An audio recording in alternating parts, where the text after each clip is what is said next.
Hello YouTube, this is my final set with 7 Disney characters who can show up without worlds.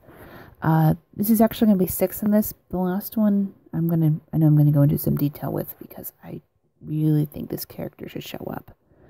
So skipping my absolute number 1, as always, this is in no particular order. 2 is the Horn King because A, he's terrifying, and B, he can fit anywhere.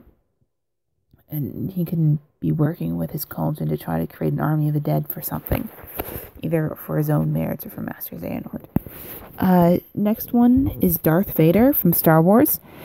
Because Star Wars almost always involves multiple planets, multiple named planets especially, the best way to get Darth Vader in is to be some sort of hidden bonus boss, maybe on a crater somewhere, which doesn't completely fit him, but yeah. So, you trigger him, and then all of a sudden you get the Imperial Death March, and then you fight against him. Then we get the lightsaber Keyblade. Yeah, that would be cool. The other thing is that because of the differences between Darth Vader and Anakin, there can be some discussion about how darkness and light fit in, person and redemption, and what does or does not make someone a good person, I guess. And just to kind of see if maybe Sora can see Anakin without knowing Anakin is there. Next one up is Basil of Baker Street from the movie The Great Mouse Detective. Why? He's a mouse detective. He can put together clues from different worlds.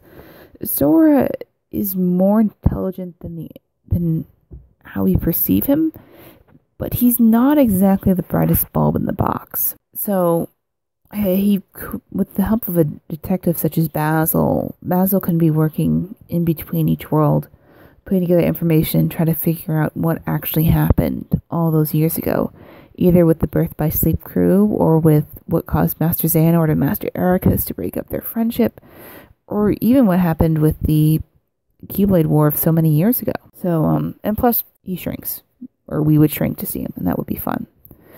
On the downside, no Radigan, if Basil's just going to be hanging out Radiant Gardens or somewhere else. But, okay, I want Radigan, but I don't think he would fit in. Next up is Darkwing Duck. It's Darkwing Duck. He could hypothetically be Donald's cousin who fights crime. Jim Cummings is already going to be in there as Pete, and probably a couple of other characters too. So him showing up as Darkwing would not be a massive issue. He could live in either somewhere else or in Disney Town. It's probably not St. Canard. Although I would love to see team up with Darkwing against the Fearsome Five and Negaduck. Darkwing has a unique style of speaking. He narrates everything he does because he's a glory seeker. He has a tendency to alliterate, and he has a whole thing where he goes, "I am the terror that flaps the night. I am the nouns and verbs that relate to something tendentially to what you're doing." It's a lot of fun. Please watch him. But the thing is with Darkwing, and that's kind of a critical part here, is when it matters, when it really matters, he will defend everyone. He will protect people. He has willingly not just risked his life, but done things under the assumption that he will die if he does it, in order to save his people and his town. So Darkwing is a very viable option. Plus, he was almost in Disney Infinity. Next up with the Avengers, which I think will actually work better as a summon. There's a scene in Ultimate Spider-Man where Spider-Man holds up Cap's shield and shouts out, "Avengers assemble!" as the Avengers very quickly appear in his position. It's an imagination sequence. He shouts out, "Avengers, disassemble!" and they jump off. "Avengers, assemble again!" and then they show up again. I think that's how it would work out. There's a couple of issues in regards to how to plan around New York and image licensing fees, which boils down to if they're going to use the movie versions, which is most likely considering Kingdom Hearts history.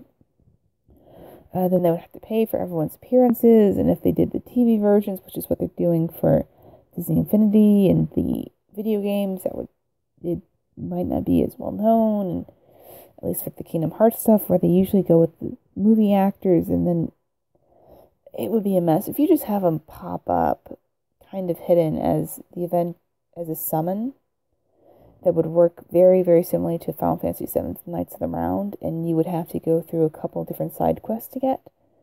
I think that would work out pretty well. Last one, well, not the last one, because my second to last one, is Wreck-It Ralph. Again, because he kind of straddles the line between what it means to be a hero or a villain or an anti-hero. But the other issues, I guess, fit also fairly easily into Tron's.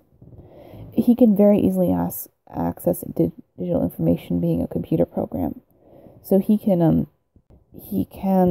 go into the books, maybe even team up with Data Rico in order to get information from Japanese journals or elsewhere. Plus, we could have some racing games in Sugar Rush, which would be kind of fun, honestly. Or even climbing games. We could have basically a bunch of mini games. Alright, so I have one more left. I don't know how long it's going to take, so I'm just going to switch to the next video.